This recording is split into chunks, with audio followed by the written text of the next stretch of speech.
Okay, so let me write it again. ZL dash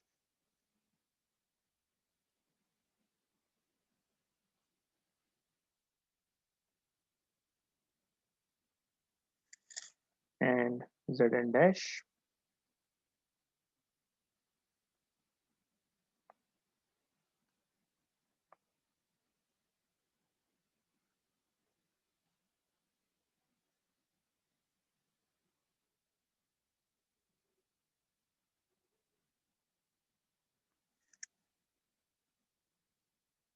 Okay, so I was trying to explain that what is the use of Smith chart to transform. I want to, I know ZL dash and I want to find out Zn dash. ठीक है? So graphically हमें क्या करना पड़ेगा? This is clearly telling us कि normalized load impedance और normalized input impedance में जो basic फर्क ये है कि ZL dash जो है उसका फेज थीटा है और Zn dash का जो फेज है वो है थीटा माइनस टू बीटा। इसका मतलब है कि हमें क्या करना है, थीटा से टू बीटा एल को सब्ट्रैक्ट करना है, थीटा से टू बीटा एल को सब्ट्रैक्ट करना है, which in terms of Smith chart means कि हमने, क्योंकि फेज को चेंज करना है तो हमें रोटेट करना है ऑन स्मिथ चार्ट, हमें क्या करना है, रोटेट करना है स्मिथ चार्ट। ठीक हो गया? सो in order to simplify, in order to make it convenient for us कि हम स्मिथ चार्ट के ऊपर मूव कर सकें, स्मिथ चार्ट के ऊपर कुछ स्केल्स पहले से बने हुए हैं। ठीक है, तो मैं आपको जो स्मिथ चार्ट दिखा रहा था पहले, उसी चार्ट को अगर आप देखें,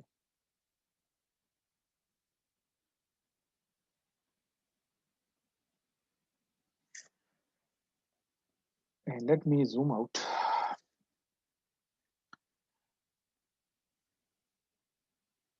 अगर आप let me use this thing, yes, अगर आप सबसे आउटर मोस्ट सर्कुलर स्केल देखें, सबसे आउटर मोस्ट सर्कुलर स्केल जो कि ये वाला है, मैं इसको मार्क कर लेता हूं, दिस वन।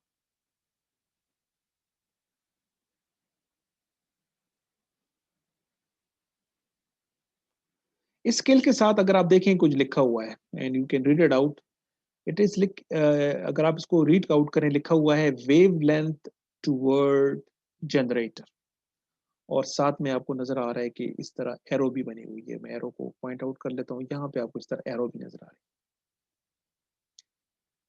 है। ये स्केल हम यूज करेंगे जब भी हमें स्मिथ चार्ट के ऊपर मूव करना हो एक जगह से दूसरी जगह।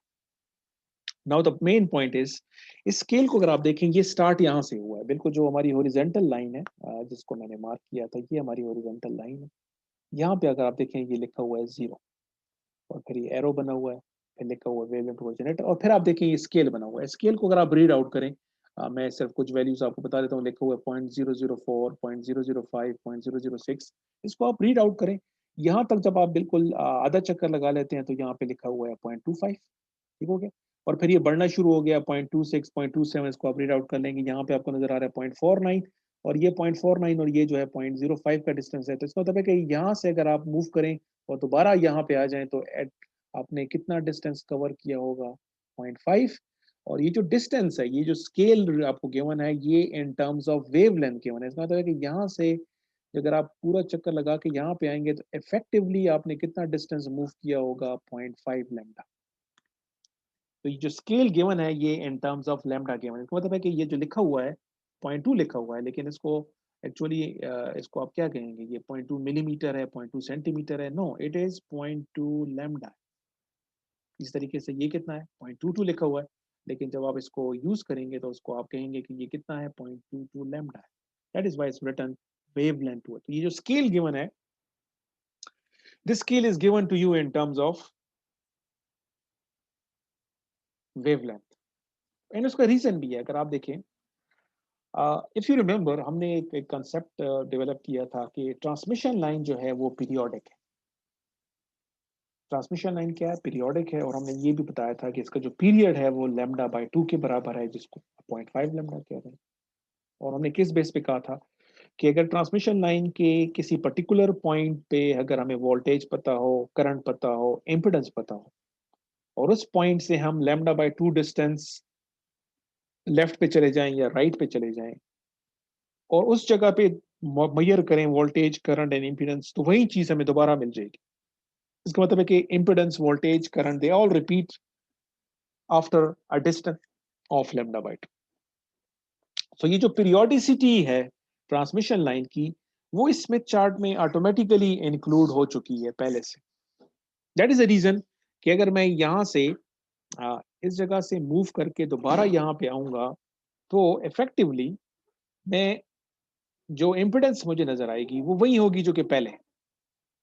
ठीक है। सो एक तो ये स्केल अगर आप देख लें, ये हम यूज करेंगे काफी। इसको हम कहेंगे वेवलेंथ टुवर्ड्स जनरेटर स्केल। तो जब हमने, इसका मतलब ये हुआ कि जब आप transmission line point of view से मैं बता रहा हूँ कि अगर आप ZL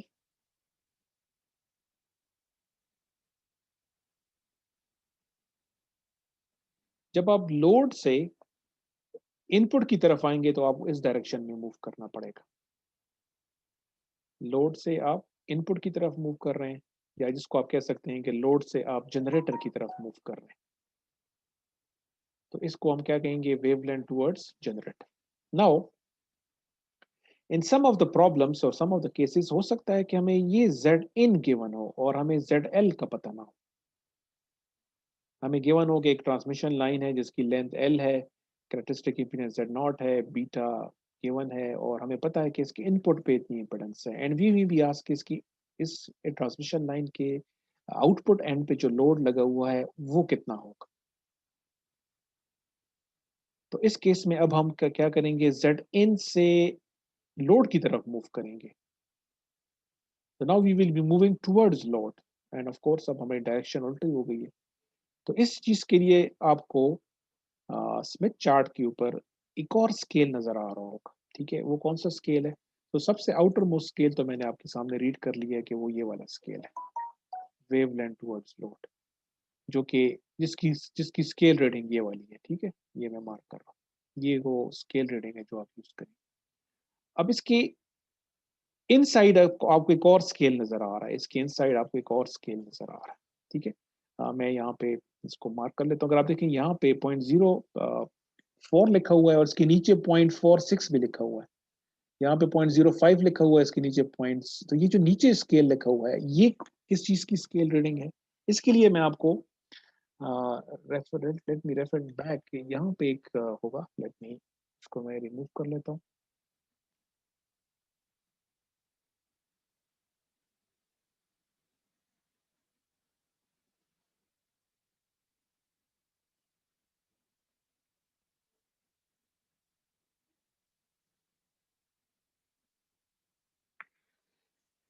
ये जो स्केल है जो कि अब आउटर मोस्ट से बिल्कुल नीचे यहाँ पे आपको लिखा हुआ नजर आएगा, ये मैं मार्क कर रहा हूँ। यहाँ पे क्या लिखा हुआ है?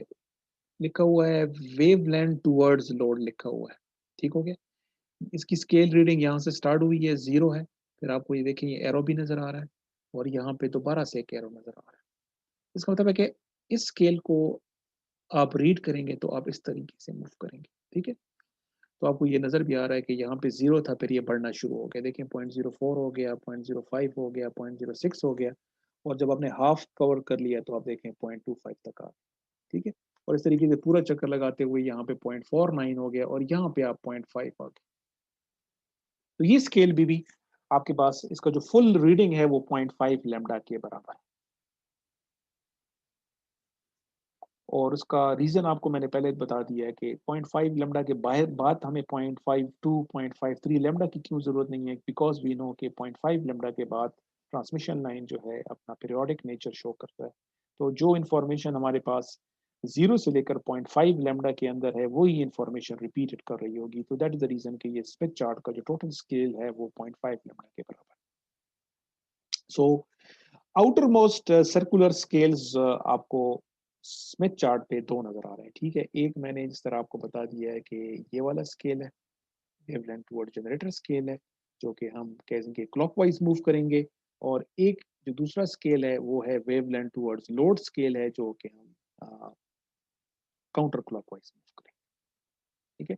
सो नॉर्मली मैं वेवलेंथ टूवर्ड जनरेटर स्केल को एब्रिवेटेड फॉर्म में इस तरह लिखूंगा, WTG, wavelength toward generator scale. और इसको स्केल को जब हम यूज करेंगे तो मैं इसको एब्रिवेटेड फॉर्म में लिखूंगा WTN, that is wavelength towards load scale, ठीक हो गया। तो ये दो और सर्कुलर स्केल्स आपके पास पहले से बने हुए हैं स्मिथ चार्ट के ऊपर, और इनको हम यूज करेंगे to solve number of problems. Now इसके अलावा आपको कुछ और स्केल्स भी नजर आ रहे हैं, सर्कुलर स्केल्स की मैं बात कर रहा हूँ, ठीक है। लेट्स फाइंड इट आउट कि ये सबसे आउटर मोस्ट स्केल भी मैंने आपके सामने रीड कर लिया, ये भी हो गया। ये जो इसके बाद कुछ एक और स्केल भी आपको नजर आ रहा होगा, ये वाला। इस सर्कुलर स्केल को अगर आप देखें, इसके आउटवर्ड भी कुछ रीडिंग आपको नजर आ रही है और इसके इनवर्ड भी आपको रीडिंग नजर आ रही है। तो ये जो स्केल बना हुआ है सर्कुलर स्केल, इसका ताल्लुक किस चीज के साथ, ठीक है, इसको हम देखते हैं। तो इसका स्केल आपको, इसका इंफॉर्मेशन आपको यहाँ पे नजर आएगी। राइट साइड पे अगर आप देखें, लिखा हुआ है, इसको मैं मार्क कर रहा हूँ, it's written angle of reflection coefficient in degrees. क्या लिखा हुआ है? Angle of reflection coefficient in degrees, ठीक है। सो इस स्केल रीडिंग को अगर आप रीड आउट करें, अगर आप नीचे की तरफ आएंगे तो आपको लिखा हुआ नजर आ रहा है -20, -30, और अगर आप ऊपर की तरफ जाएं तो लिखा हुआ नजर आ रहा है आपको +20। तो ये यहाँ से बेसिकली, जिस तरह मैंने आपको पहले कहा था कि एंगल जो है, एंगल का रेफरेंस ये है, यहाँ पे 0 डिग्री है, और जब आप ऊपर की तरफ जा रहे हैं तो पॉजिटिव रीडिंग हो रही है, और जब आप इधर की तरफ आ रहे हैं तो नेगेटिव रीडिंग। तो ये यहाँ पे आके आप देख रहे हैं कि ये +180 भी हो जाएगा और -180 भी, ठीक है। सो रिफ्लेक्शन कोफिशिएंट के बारे में जिस तरह हमने कहा था कि इसका मैग्नीट्यूड भी है और इसका फेज भी है, और इस फेज के बारे में फिर रिमेंबर मैंने क्या कहा था कि इसकी रेंज क्या है, -180 डिग्री से +180। सो अगर हमने स्मिथ चार्ट को यूज करके रिफ्लेक्शन कोफिशिएंट का फेज फाइंड करना होगा, तो फिर उस वक्त हम इस स्केल को यूज कर रहे हैं, एंगल ऑफ रिफ्लेक्शन कोफिशिएंट, ठीक है।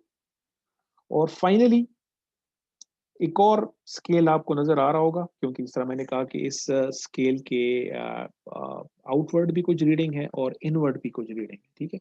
ये जो स्केल रीडिंग है, जो इसके इनसाइड है, इसका ताल्लुक किस चीज के साथ है, वो अगर आप देखें यहाँ पे लिखा हुआ है, एक और स्टेटमेंट लिखी हुई है, एनोटेशन है, लिखा हुआ है angle of transmission coefficient in degrees.